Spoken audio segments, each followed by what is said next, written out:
Chers amis, nous voici plongés entre le déjà et le pas encore. Hier, nous étions dans la douleur de la crucifixion, et nous ne sommes pas encore demain dans la proclamation de la résurrection. Dieu paraît silencieux. Aujourd'hui, nous sommes peut-être comme les disciples perdus, inquiets de ce que nous vivons, de ce que sera notre demain et lendemain. Certains d'entre nous s'inquiètent pour les leurs, des amis, des proches. D'autres pleurent ceux qui leur étaient chers. Avec notre prière, ce soir, nous comblons peut-être le silence nécessaire dans nos vies. Ce silence éprouve de plus en plus certains d'entre nous. Nous te les confions, Seigneur. Comme l'écrivait Théodore Monod, l'homme moderne a peur du silence, car confusément, il pressent que le silence est une terre d'appel, de confrontation avec l'essentiel, avec ce qui fait ou devrait faire notre vocation d'homme. Il faut plonger dans le silence comme on s'aventure dans le désert.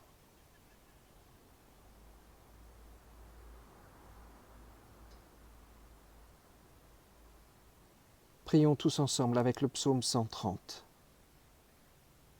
Du fond de la détresse, je crie vers toi, Seigneur. Écoute ma voix. Sois attentif quand je te supplie. Si tu voulais épier nos fautes, Seigneur, qui pourrait survivre ? Mais le pardon se trouve auprès de toi. C'est pourquoi l'on reconnaît ton autorité. De tout mon être, je compte sur le Seigneur et j'attends ce qu'il va dire. Je compte sur le Seigneur plus qu'un veilleur n'attend le matin, oui, plus qu'un veilleur n'attend le matin. Peuple d'Israël, compte sur le Seigneur car il est bon. Il a 1000 moyens de te délivrer. C'est lui qui délivrera Israël de toutes ses fautes. Ta parole, Seigneur, vient rencontrer notre silence. Ce silence si multiple. Il est même langage de toute saison. Silence de neige qui tombe, silence du grand bleu, silence éternel de ces espaces infinis qui effrayaient Pascal, silence des traumatismes enfuis. Du silence, on donne généralement une définition négative. C'est l'absence de son, de bruit ou de parole. Mais le silence est aussi un langage. Silence de l'admiration devant le Grand Canyon du Colorado ou devant le Parthénon. Silence de l'écoute, tout occupé à percevoir les résonances d'un message. Silence de sidération. Se taire peut être une manière d'exprimer une approbation qui ne dit mot consent, ou à l'inverse, une secrète désapprobation. Le silence est aussi l'eau stagnante, l'eau qui dort où croupissent les haines, les desseins sournois, la résignation et la lâcheté. Mais il peut être également une forme de communion la plus haute. Ce silence après Mozart qui est encore du Mozart. C'est l'espace entre les notes qui fait l'essence de la musique, disait Herbert von Karajan. La parole brise le silence et elle est tissée de silence, qui la rythme et la ponctue. Ces pauses au fil du discours sont une respiration qui permet la communication. Le silence est alors comme l'envers de la parole, son écho, sa vibration, sa mémoire aussi. Il n'est pas de silence vide, dépourvu de toute trace de langage. Le silence est toujours habité, même le silence du deuil, quand il n'y a pas de mots pour dire le chagrin, habité de souvenirs, de regrets, d'images, de sensations. Ainsi, il y a toute une gamme de silences, depuis celui qui est une panne ou un défaut de langage, jusqu'à celui dont Elie Wiesel dit qu'il n'est pas l'opposé de la parole, mais la profondeur de la parole. Alors oui, demain nous allons briser le silence apparent et proclamer la résurrection du Christ au matin de Pâques. Mais pour l'heure, ce mouvement de vie doit mûrir dans la profondeur de nos silences, de nos prières. Nous sommes là en communion les uns avec les autres, derrière nos écrans ou devant notre feuille qu'un frère, une sœur nous a transmis pour vivre la communion avec cette assemblée ainsi rassemblée dans toute la France, mais aussi à l'étranger. Alors louons le Seigneur ensemble. Louez le Seigneur car il est bon et son amour dure toujours. Tribu d'Israël, à vous de répéter, son amour dure toujours. Descendants d'Aaron, à vous de répéter, son amour dure toujours. Vous qui reconnaissez qu'il est Dieu, à vous de répéter, son amour dure toujours. Du fond de la détresse, j'ai appelé le Seigneur au secours, il m'a répondu, il m'a rendu la liberté. Le Seigneur est pour moi, je n'ai peur de rien. Que me feraient des êtres humains? Le Seigneur est pour moi, il me porte secours. Je regarde la défaite de ceux qui m'en voulaient. Mieux vaut trouver refuge auprès du Seigneur que de compter sur les êtres humains. Mieux vaut trouver refuge auprès du Seigneur que de compter sur des gens influents.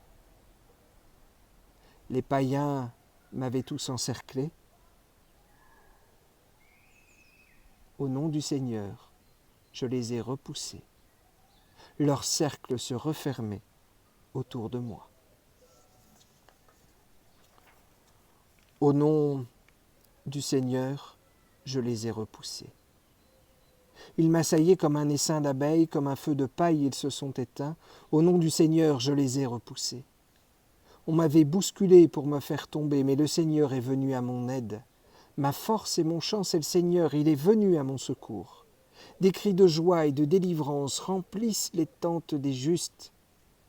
La main droite du Seigneur agit avec force. La main droite du Seigneur est élevée. La main droite du Seigneur agit avec force.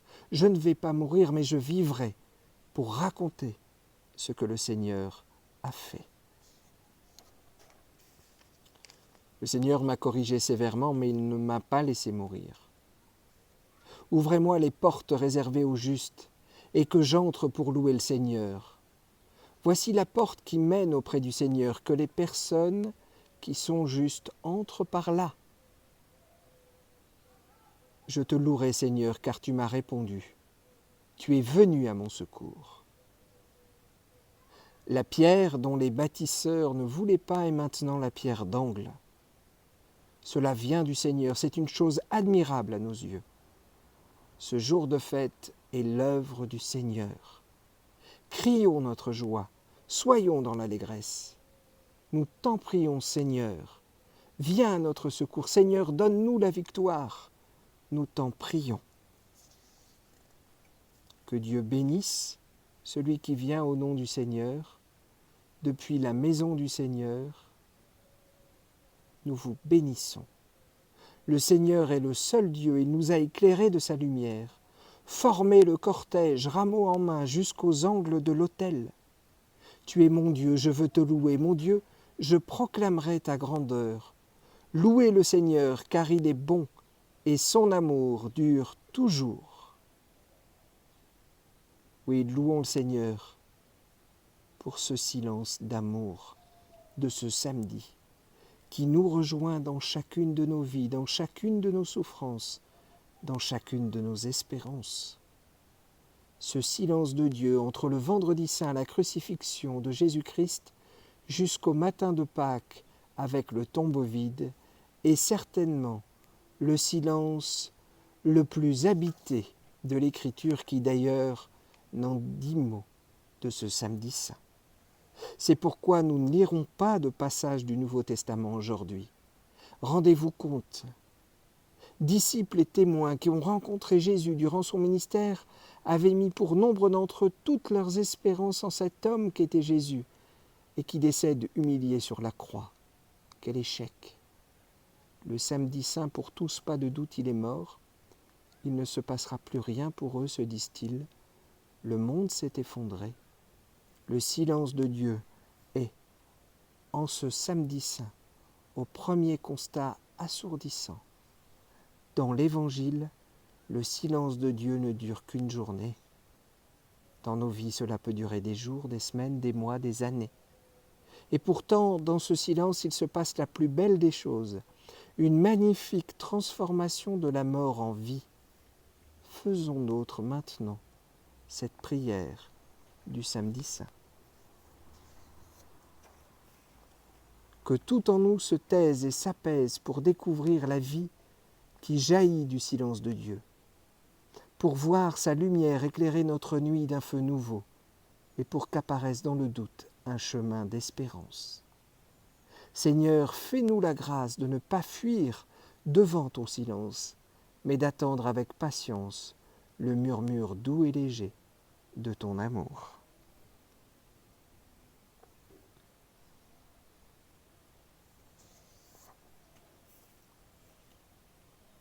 Merci Seigneur de ton silence. Ce silence habité d'une force, de la toute-puissance d'amour qui nous amène à Pâques, où tu n'acceptes pas la défaite, tu ne te résignes pas et tu ne baisses pas les bras. Tu n'abandonnes pas l'humanité et le monde à leur sort, tu décides de continuer, alors que tout semble indiquer qu'il n'y a plus rien à faire, que tu as perdu la partie. Tu agis alors de manière inattendue, surprenante. Tu retournes la situation d'abord en ressuscitant Jésus pour que sa parole reste vivante et agissante. Ensuite, tu retournes la situation en suscitant des témoins de l'Évangile que nous sommes tous aujourd'hui, afin que sans cesse les humains soient appelés, invités, introduits à cette vie nouvelle que tu nous proposes et qui est notre salut. C'est pourquoi nous te prions, Seigneur. Nous te prions pour ces personnes qui ne perçoivent pas dans ce silence ta présence. Nous te prions pour chacune et chacun de nous éprouvés en cette période de confinement, qui nous inquiétons pour nos proches. Nous voulons te confier dans le silence de nos cœurs bien des situations en France et à travers le monde, que personne ne soit oublié, ni à proximité, ni au loin. Nous pensons à Denise qui a perdu son mari cette semaine et qui est atteinte de la maladie d'Alzheimer. Nous pensons à leur grande famille qui ne pourra se réunir la semaine prochaine qu'en nombre restreint. Nous t'invitons à te faire entendre à toutes ces familles qui vivent des situations similaires, qu'ils puissent percevoir ton amour agissant et avancer dans la confiance que la résurrection de ton Fils que nous fêterons demain est bien une résurrection pour chacune de nos vies, pour chacun de nos proches. Nous te confions Hervé qui a eu cette semaine un gros souci cardiaque. Nous te confions tous ceux qui sont hospitalisés, que cela soit en raison du Covid, mais également en raison d'un AVC, d'un cancer, d'une fracture, d'un souci au cœur ou d'une maladie psychiatrique. Te confions le personnel soignant, éprouvé par tant de souffrances, éprouvé de ne pouvoir avoir autant d'attention au corps comme ils en ont l'habitude, autant de relations avec les familles que ce qu'ils peuvent avoir tout au long de l'année. Nous te confions les aumôniers d'hôpitaux qui ne peuvent se rendre au chevet des malades, tout comme les familles qui vivent avec angoisse le silence du moment et qui ont peur d'être brisées par un coup de téléphone annonçant une mauvaise nouvelle. Nous te confions ceux qui ont fini leur traitement mais qui sont surveillés par rapport à des cancers et dont leurs rendez-vous sont annulés en raison de la pandémie actuelle. Qu'ils puissent avancer avec confiance face à ce silence de la médecine sur leur état de santé.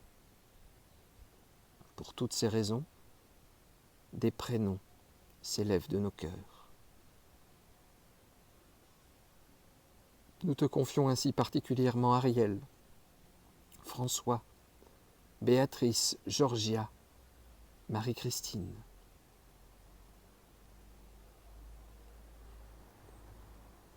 Chacun de nous, dans ce silence, te confions d'autres prénoms.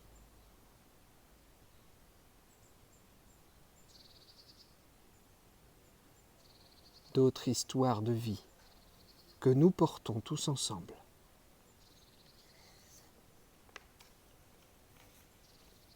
Nous te remettons également les enfants qui ont encore quelques jours de travail scolaire ou qui sont désormais en vacances, qu'ils puissent trouver du temps pour eux et prouver que le silence n'est pas angoissant, qu'il peut leur permettre de rêver, de jouer et de te rejoindre également dans la prière. Nous te confions leurs parents, qu'ils puissent continuer à trouver des ressources pour ces temps ensemble, parfois dans de petits appartements. Que ce temps de nouvelles rencontres permanentes permette de fortifier la famille et non de la fragiliser. Nous te confions également ces femmes, ces enfants victimes de violences. Ne les laisse pas s'enfermer dans le silence, mais libère leurs paroles, pour qu'ils puissent eux aussi vivre pleinement une résurrection, se relever de cette situation.